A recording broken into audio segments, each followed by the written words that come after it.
ధన్యవాదాలు అధ్యక్ష గతంలో మనం చూసేవాళ్ళం సంఘ విద్రోహ శక్తులు అంటే ఏదో బయటి దేశాల నుంచి వచ్చి ఇక్కడ టెర్రరిస్ట్ యాక్టివిటీస్ చేసి ఇక్కడ యొక్క శాంతియుత వాతావరణాన్ని మన భారతదేశం వాతావరణాన్ని డిస్టర్బ్ చేయడానికి చేసేవాళ్ళని తీవ్రవాదులు అనేవాళ్ళము, సంఘ విద్రోహ శక్తులు అనేవాళ్ళము.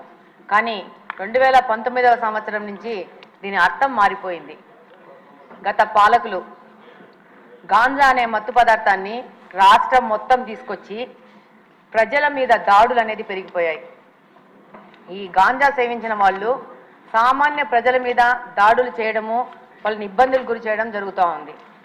అధ్యక్ష, ఒకప్పుడు గాంజా అనేది పెద్ద పెద్ద నగరాలకి, పెద్ద పెద్ద సిటీస్కి మాత్రమే పరిమితమయ్యేది. ఆ సిటీస్లోనే పబ్బులలో, రెస్టారెంట్లో అవైలబుల్ ఉంది. ఇప్పుడు గాంజా అనేది చిన్న మండల స్థాయికి, గ్రామ స్థాయికి చేరుకోవడం జరిగింది. ఇప్పుడు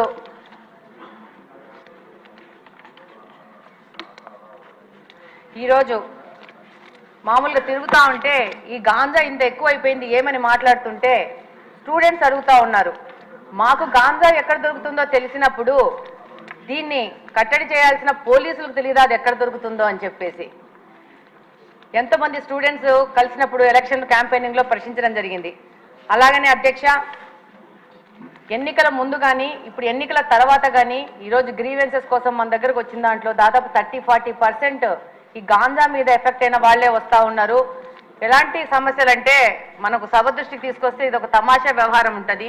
పిల్లాడు గాంజాకి అడిక్ట్ అయ్యాడని చెప్పేసి దాంట్లో నుంచి బయటికి తీసుకురావడానికి ఏవో మాయలు మంత్రాలు అని చెప్పేసి ఎవరో సాముల్ని మీద ఆధారపడి వాళ్ళు వచ్చి వాళ్ళ ఇంట్లో ఉన్న బంగారం అంతా చూసి వీడు గాంజా మీద ఎఫెక్ట్ అవుతున్నాడు ఈ అబ్బాయి అని చెప్తే వాళ్ళు ఆ బంగారంతా దొంగతనం చేసుకుని వెళ్ళిపోతే ఆ కేసు ఇప్పటికీ కడపలో 2 టౌన్ పోలీస్ స్టేషన్లో FIR రిజిస్టర్ అయ్యింది. నిన్న 1 వీక్ బ్యాక్ కూడా సదరు మహిళ వచ్చి నాది ఏదో సమస్య తీర్చండి అని చెప్పింది. అంటే దాదాపు సామాన్య ప్రజలు ఈ గాంజా వల్ల ఎంత ఎఫెక్ట్ అయ్యారంటే అసలు ఈ 5 సంవత్సరాల్లో మిగతా సమస్యలు ఒక ఎత్తు అయితే గాంజా సమస్య అనేది ఇంకొక పెద్ద ఎత్తుకు చేరుకోయింది.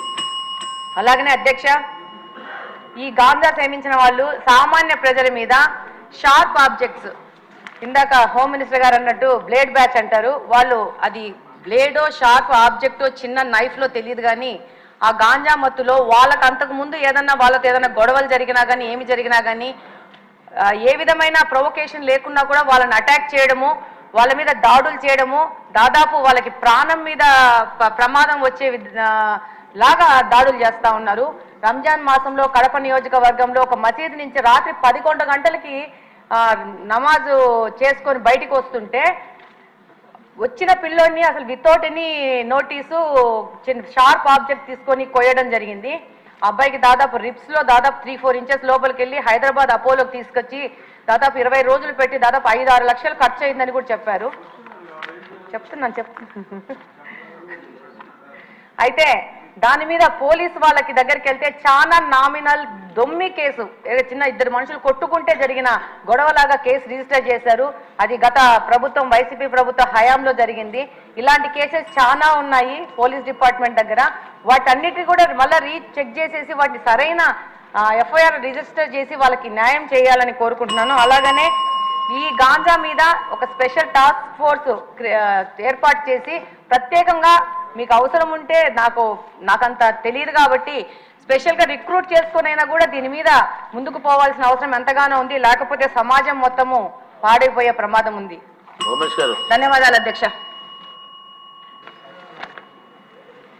ధన్యవాదాలు అధ్యక్ష.